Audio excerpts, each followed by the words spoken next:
നേരത്തെ തന്നെ ജില്ലാ കളക്ടർ ഉൾപ്പെടെയുള്ള സംഘമുണ്ട്. ഫിഷറീസ് മിനിസ്റ്റർ ഇവിടേക്ക് എത്തുമെന്ന് അറിയിച്ചിരുന്നു. അങ്ങനെയെങ്കിൽ ഇപ്പോൾ സംസ്ഥാനത്തിൻ്റെ ഫിഷറീസ് മിനിസ്റ്റർ മംഗള വൈദ്യ, കർണാടക ഫിഷറീസ് മിനിസ്റ്റർ മംഗള വൈദ്യയാണ് ഇപ്പോൾ ഇവിടേക്ക് വന്നിരിക്കുന്നത്. അദ്ദേഹം ഗംഗാവാലി നദിക്കരയിലേക്ക് എത്തിയിരിക്കുകയാണ്. ജില്ലാ കളക്ടർ അതുപോലെ തന്നെ കാർവാർ MLA ഉൾപ്പെടെയുള്ള ആളുകളുണ്ട്. സംസ്ഥാനം കൃത്യമായി നിലപാട് അറിയിച്ചിട്ടും ആ കാര്യത്തിൽ ഒരു നടപടി ഉണ്ടായില്ല എന്നുള്ളത് അമർഷത്തോടുകൂടി തന്നെ മന്ത്രി PM മുഹമ്മദ് റിയാസ് കാര്യം പറയുന്നത്. മാത്രമല്ല, ഉന്നതതല യോഗത്തിന്റെ കാര്യങ്ങൾ അദ്ദേഹത്തോട് നിർബന്ധമായും ചോദിക്കണം. ദീപക് മലയമ്മ, മന്ത്രി ഇപ്പോൾ അവിടെ എത്തിയിരിക്കുന്നു. ഇന്നാണ് മന്ത്രിയെ നമ്മൾ അവിടെ കാണുന്നത്, ഫിഷറീസ് മന്ത്രിയെ. എന്താണ് ഈ തീരുമാനം ഇങ്ങനെ എടുക്കാൻ കാരണം? 4 ദിവസത്തേക്ക് മിഷൻ അബോർട്ട് ചെയ്തത് എന്തിനാണ്? അതിന്റെ ഉത്തരമാണ് നമുക്ക് കിട്ടേണ്ടത്. അവിടെയുള്ള സാധ്യതകൾ ഉപയോഗപ്പെടുത്താതെ തിരക്ക് പിടിച്ച് തീരുമാനമെടുക്കുന്നത് ശരിയാണോ എന്നാണ് മന്ത്രി PM മുഹമ്മദ് റിയാസ് ചോദിച്ചത്. ആ ചോദ്യം നമുക്ക് അവിടെ ആവർത്തിക്കാം. ദീപക്, തീർച്ചയായും അത്തരം ചോദ്യങ്ങളിലേക്ക് നമുക്ക് പോകാം. അദ്ദേഹം ഇപ്പോൾ ഇവിടെയുള്ള MLA-യുമായും DC-യുമായും ഒക്കെ സംസാരിച്ചുകൊണ്ടിരിക്കുകയാണ്. ഫിഷറീസ് മന്ത്രി മംഗളവൈദ്യ അല്പസമയം ആയിട്ടേ ഉള്ളൂ ഈ മേഖലയിലേക്ക് എത്തിയിട്ടുള്ളത്. നേരത്തെ തന്നെ നമ്മൾ ചില പ്രതികരണങ്ങൾ കണ്ടു. അതിവൈകാരികമായി തന്നെയാണ് ജിതിൻ ഉൾപ്പെടെയുള്ള ആളുകൾ പ്രതികരിച്ചത്. വലിയ തരത്തിലുള്ള പ്രതീക്ഷകൾ ഉണ്ടായിരുന്നു എന്നുള്ളത് ജിതിൻ പറയുന്നുണ്ട്. പക്ഷേ ആ പ്രതീക്ഷകളെല്ലാം അസ്ഥാനത്താകുന്ന തരത്തിലേക്കാണ് ഈ 4 ദിവസം കഴിഞ്ഞതിന് ശേഷം ഒരു മിഷനറി എത്തിക്കാമെന്നുള്ള നിലപാട് കർണാടകം സ്വീകരിക്കുന്നത്, പ്രത്യേകിച്ച് ഉത്തര കന്നഡ ജില്ലാ ഭരണകൂടം സ്വീകരിക്കുന്നത്. അതിലുള്ള അമർഷം ജിതിൻ രേഖപ്പെടുത്തുകയും ചെയ്യുന്നുണ്ട്. ഇനി ഇപ്പോൾ എന്താണ് അടുത്ത നീക്കം എന്നുള്ളതാണ് നമുക്കറിയേണ്ടത്. ആ നീക്കത്തിലേക്ക് കൃത്യമായി പോകേണ്ടതുണ്ട്. ആ നീക്കം എന്താണ് എന്നുള്ളത് ഈ യോഗശേഷം ദീപക് അവിടെ നിന്ന് വിവരങ്ങൾ ശേഖരിച്ചോളൂ.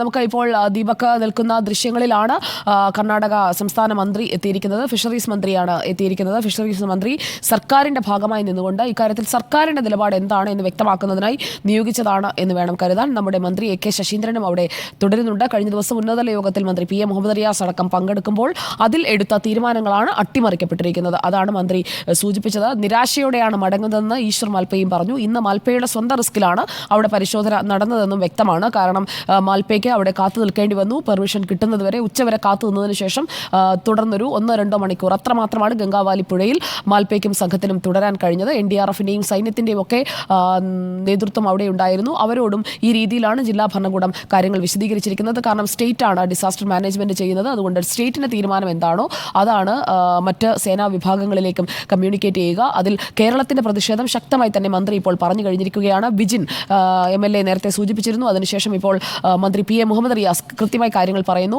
ഒരു സംസ്ഥാനത്തെ പഴിചാരിക്കൊണ്ട് കാര്യങ്ങൾ ആവശ്യപ്പെടുകയല്ല, കണ്ടെത്തുക. അർജുൻ എവിടെ, ലോകേഷ് എവിടെ, ജഗന്നാഥൻ എവിടെ, ഈ 3 പേരും എവിടെ എന്ന് കണ്ടെത്താതെ, അർജുന്റെ ട്രക്ക് എവിടെ എന്ന് കണ്ടെത്താതെ ഈ ദൗത്യം അവസാനിപ്പിക്കുന്നത് എങ്ങനെയാണ്? അതിന് സാധ്യമായ എല്ലാ മാർഗ്ഗങ്ങളും പരിശോധിച്ചോ? ഇല്ല എന്നാണ് ഉത്തരം.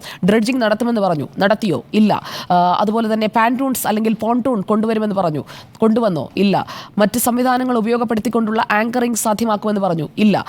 കളക്ടർ ഇതിനൊക്കെ നൽകിയ ഒരേ ഒരു ഉത്തരം, ഞങ്ങൾ ഡൈവിങ്ങിന് ആവശ്യമായ ആളെ എത്തിച്ചല്ലോ, ഡൈവിംഗ് നടത്തിയല്ലോ, ആ ഡൈവിങ്ങിലൂടെ എന്തെങ്കിലും കണ്ടെത്തിയോ എന്ന് ചോദിച്ചാൽ ഇല്ല എന്നാണ് ഉത്തരം. യന്ത്രങ്ങൾ എത്തുന്നത് വൈകും, അതുകൊണ്ട് 4 ദിവസത്തെ ഇടവേള എന്ന് പറയുകയാണ്. ഇക്കഴിഞ്ഞ 13 ദിവസമായി പ്രതീക്ഷയോടെ കാത്തുനിന്ന മനുഷ്യരുടെ മുന്നിലേക്കാണ് ഈ ഇടവേള എത്തുന്നത്. യന്ത്രങ്ങൾ എത്തുന്നത് വൈകും, കൊണ്ടുവരേണ്ടത് റോഡ് വഴിയാണ് എന്നൊക്കെ പറയുന്നു, കാത്തിരിക്കണമെന്ന് പറയുന്നു. അപ്പോൾ ഇതുവരെ ഇതിനുള്ള സംവിധാനങ്ങൾ ഒരുക്കിയില്ലേ? രാജസ്ഥാനിൽ നിന്ന് കൊണ്ടുവരുമെന്ന് പറഞ്ഞ സംവിധാനം എവിടെ? വിദഗ്ധരെവിടെ? ഈ ചോദ്യങ്ങൾ അനവധിയാണ്. ഈ ചോദ്യങ്ങൾക്കൊക്കെ മറുപടി നൽകേണ്ട ഉത്തരവാദിത്തം കർണാടക സർക്കാരിനുണ്ട്. അതിപ്പോൾ ഫിഷറീസ് മന്ത്രി നൽകുമോ എന്നതാണ് അറിയേണ്ടത്. ദീപക് മലയമ്മയും അർജുൻ കല്യാടും മുബഷിർ P. അക്ബറുമാണ് വിവരങ്ങളുമായി നമുക്കൊപ്പം ഉള്ളത്. സംസ്ഥാനത്തിന്റെ പ്രതിഷേധം സംസ്ഥാന സർക്കാർ അത് കൃത്യമായി തന്നെ അറിയിക്കുമെന്ന് തന്നെയാണ് നമ്മൾ കരുതുന്നത്. ഇന്നിപ്പോൾ 3 മണിയായപ്പോഴാണ് ഈ പൊടുന്നനെ ഈ തെരച്ചിൽ അവസാനിപ്പിക്കുന്ന തീരുമാനത്തിലേക്ക് എത്തിയത്. സതീഷ് കൃഷ്ണസേൽ MLA-യും ഒപ്പം മന്ത്രിയെയും നമുക്ക് ദൃശ്യങ്ങളിൽ കാണാം. ദീപക്, എന്താണ് ഇപ്പോൾ അവിടെ സംഭവിക്കുന്നത്? ഇപ്പോൾ അവിടെ കൂടിയാലോചനകൾ നടക്കുകയാണ്. വിവാദങ്ങൾക്കില്ല എന്ന നിലപാട് സംസ്ഥാനം ഈ നിമിഷം വരെയും എടുത്തിട്ടുണ്ട്. പക്ഷേ കൃത്യമായ ഇടപെടലുകൾ അല്ലെങ്കിൽ കൂടിയാലോചനകൾ ഇല്ലാതെ ഒറ്റയ്ക്കൊരു തീരുമാനത്തിലേക്ക് എത്തുകയാണെങ്കിൽ ഇതുവരെ നടത്തിയ കൂടിയാലോചനകൾ വ്യർത്ഥമാകും. ഒന്നിച്ചു നിന്ന കർണാടകത്തിനൊപ്പം കർണാടകം നടത്തിയിരുന്ന രക്ഷാപ്രവർത്തനത്തിനൊപ്പം നിന്ന ഒരു സംസ്ഥാനത്തോടാണ്, ആ സംസ്ഥാനത്തെ ആളുകളോടാണ് ഇങ്ങനെയൊരു നിലപാടെടുക്കുന്നതെങ്കിൽ ആ രീതിയിലുള്ള പ്രതികരണങ്ങൾ മാറും എന്ന സൂചനയാണ് മന്ത്രി PM മുഹമ്മദ് റിയാസിന്റെ വാക്കുകളിലുള്ളത്. അർജുന് വേണ്ടിയുള്ള സമ്മർദ്ദം ശക്തമായതിനു ശേഷമാണ് 4ാമത്തെ ദിവസം മുതലാണ് ഈ തെരച്ചിൽ തുടങ്ങിയത് എന്ന് നമ്മൾ കണ്ടതാണ്. കഴിഞ്ഞ ദിവസങ്ങളിലൊക്കെ അടിയൊഴുക്ക് കാരണം തിരയാൻ കഴിയുന്നില്ല എന്ന് പറയുന്നു. അതിനുശേഷം അടിയൊഴുക്കിനെ ഭേദിക്കാൻ കഴിവുള്ള അക്വാമാൻ വരുന്നു. അക്വാമാൻ നദിയിൽ ഇറങ്ങുന്നതും ഡൈവ് ചെയ്യുന്നതും സ്വന്തം ഉത്തരവാദിത്തത്തിലായിരുന്നു.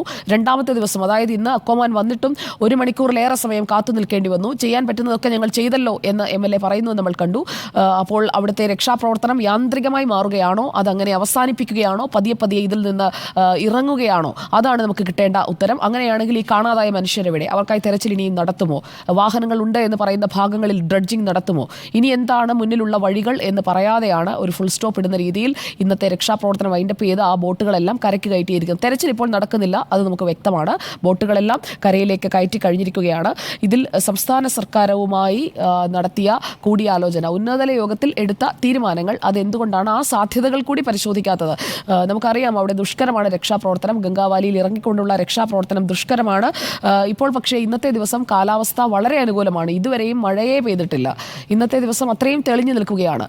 പുഴയുടെ അടിത്തട്ട് കാണാൻ പറ്റുന്ന തരത്തിലേക്ക് എത്തുന്നോ എന്ന് നോക്കുക പോലും ചെയ്യാതെ എന്തുകൊണ്ട് തീരുമാനം മാറ്റി? യോഗ തീരുമാനം പാലിച്ചില്ല. അതാണ് ഇപ്പോൾ മന്ത്രി മുഹമ്മദ് റിയാസ് ചോദിക്കുന്നത്. അതിനുള്ള ഉത്തരം അവിടെ ഉണ്ടാകും എന്നാണ് നമ്മൾ കരുതുന്നത്. ഇപ്പോൾ നമുക്ക് ഫിഷറീസ് മന്ത്രിയെയും ഒപ്പം സതീഷ് കൃഷ്ണസേൽ MLAയും കാണാം. വിജിൻ MLA അടക്കം അവിടെ തുടരുന്നുണ്ട് എന്നാണ് കരുതുന്നത്. നമുക്ക് അർജുൻ കല്യാട്, മുബഷിർ പി അക്ബർ, ദീപക് മലയമ്മ, ഇവരാണ് നമുക്ക് വിവരങ്ങൾ നൽകിക്കൊണ്ടിരിക്കുന്നത്. ദൗത്യം ഇപ്പോൾ ഏറെക്കുറെ അവസാനിപ്പിച്ച മട്ടാണ് നമ്മൾ അവിടെ കാണുന്നത്. ഒരു വാർത്താക്കുറിപ്പായിരിക്കും ഉണ്ടാവുക. നിരാശയോടെയാണ് ജിതിന് മുമ്പേ സംസാരിക്കുന്നത് നമ്മൾ കണ്ടത്.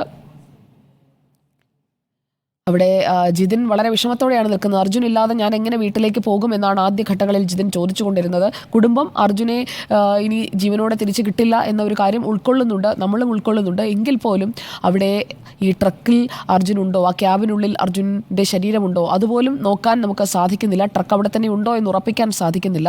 അതിനു മുൻപേ ഈ രക്ഷാദൗത്യം ഇപ്പോൾ അവസാനിപ്പിക്കുകയാണ്. ഉന്നതതല യോഗത്തിൽ യോജിച്ചെടുത്ത തീരുമാനത്തിൽ നിന്ന് തൊട്ടടുത്ത ദിവസം പിന്മാറുമ്പോൾ അത് സംസ്ഥാന സർക്കാരിൻ്റെ പ്രതിനിധികൾ അവിടെ സ്ഥലത്ത് തന്നെ ഉണ്ടായിരിക്കെ അവരുമായി പോലും കൂടിയാലോചിച്ചിട്ടില്ല എന്നതാണ് നമ്മൾ കാണുന്നത്. എന്തുകൊണ്ടാണ് ഇങ്ങനെയൊരു തീരുമാനം എന്നത് ഇപ്പോൾ അവർ വ്യക്തമാക്കും.